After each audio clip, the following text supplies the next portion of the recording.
Okay, ready to dive into this book, Between Genes and Memes. So we're going deep, not just skimming, but like really uncovering those hidden gems you can use. Exactly. Think of it like a shortcut to the heart of it all, unpacking the best parts. And this book, wowza, neuroscience, ancient wisdom, marketing, all in one. It's true. Kumar blends them all together to show us the human experience. It's like this push and pull between our genes, our biology, and memes, those cultural ideas shaping us. Like, are we born this way or do we become this way? Yeah. But Kumar goes beyond nature versus nurture, saying this tension, this inner struggle, is key to figuring out modern life. It makes you think, how often have you like snapped at someone or made a bad decision just reacting without thinking? The monkey mind, he calls it. Reactive, impulsive, easily distracted. Oh, I know that monkey mind well. How do we quiet it down then? Enter the monk mind, that calm, focused part of you that can see those impulses but not be controlled by them. Like respond, don't react. Yeah, But that's harder in practice, huh? definitely. That's why Kumar gives us all these practical tools in this book. He doesn't just talk about concepts, he wants us to use them. Speaking of practical, I love this idea of projectizing your work. He even uses this company making surgical equipment as an example. Sounds kind of boring, right? But that's what's interesting. He says we can make any work, even boring stuff, meaningful by changing our thinking. So it's about the why behind what we're doing, not just checking off a to-do list. Exactly. Like cleaning a bathtub versus designing a spa. Both cleaning, but one feels way more important.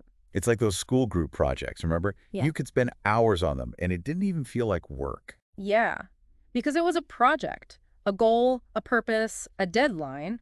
He says any work can be like that, reports, organizing, even email. So we make the boring stuff interesting by finding that purpose.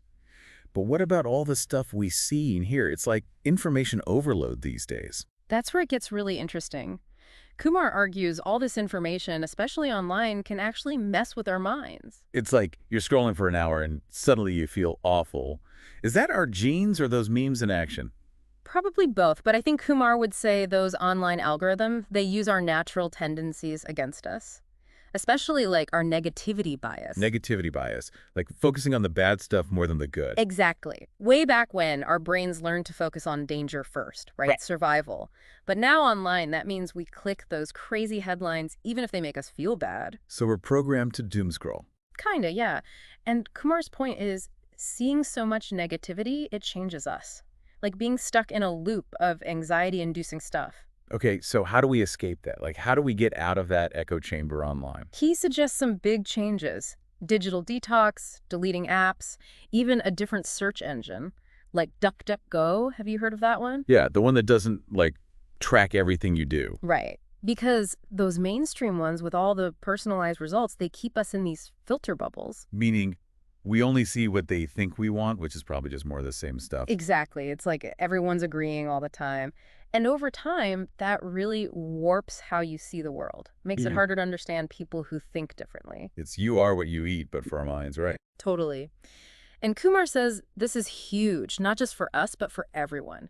These echo chambers make it hard to talk, to find common ground, So how do we break out? Just ditch the apps and all that? It's a start. But he also says we have to look for different views on purpose, read stuff that challenges us, talk to people who disagree, even travel to new places. It's like when you travel and you realize, whoa, my way isn't the only way. Exactly. Kumar calls it intellectual humility, being open to learning from others. That's how we grow and build a better world, he says.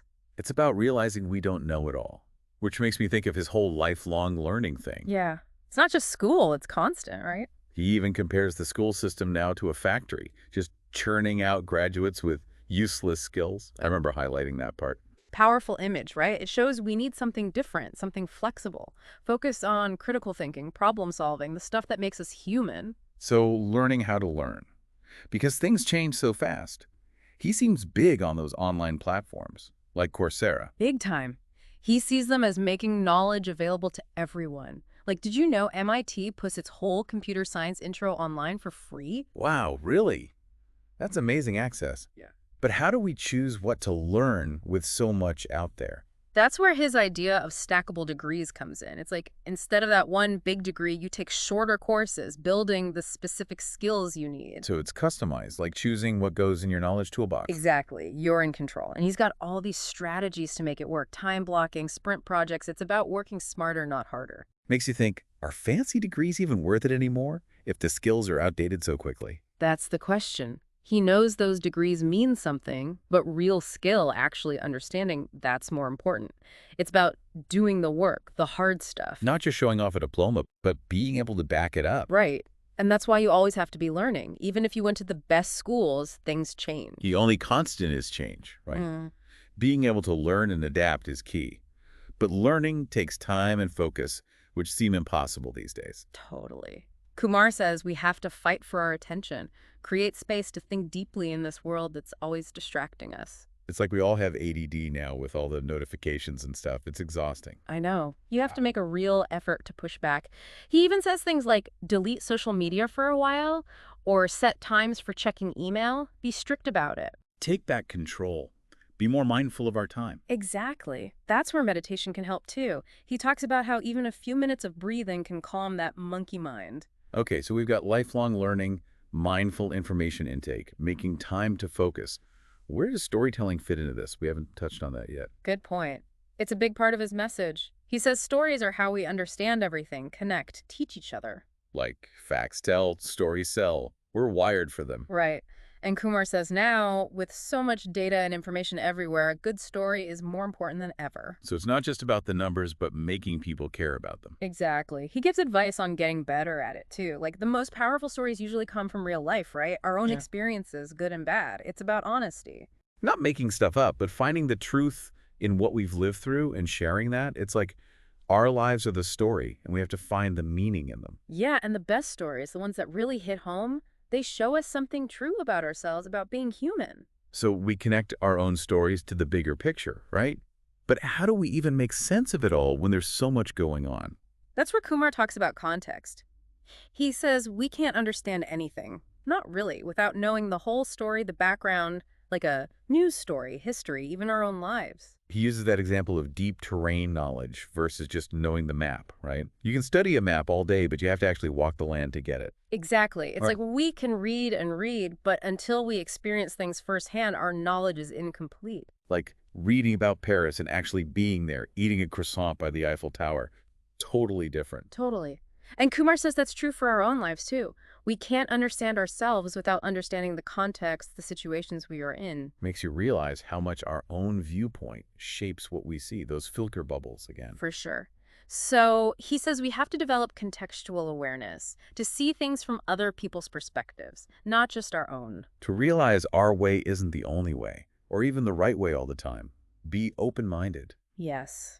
And that takes humility, admitting we don't have all the answers. Be curious, like a beginner. Which reminds me of Kumar's main message. We have more power than we think. We're not just controlled by our genes or all the ideas around us. We have a choice. We choose how to think, how to act, how to live our lives. It's about taking control of our stories, our own, and the ones we share with the world, to build a life that means something.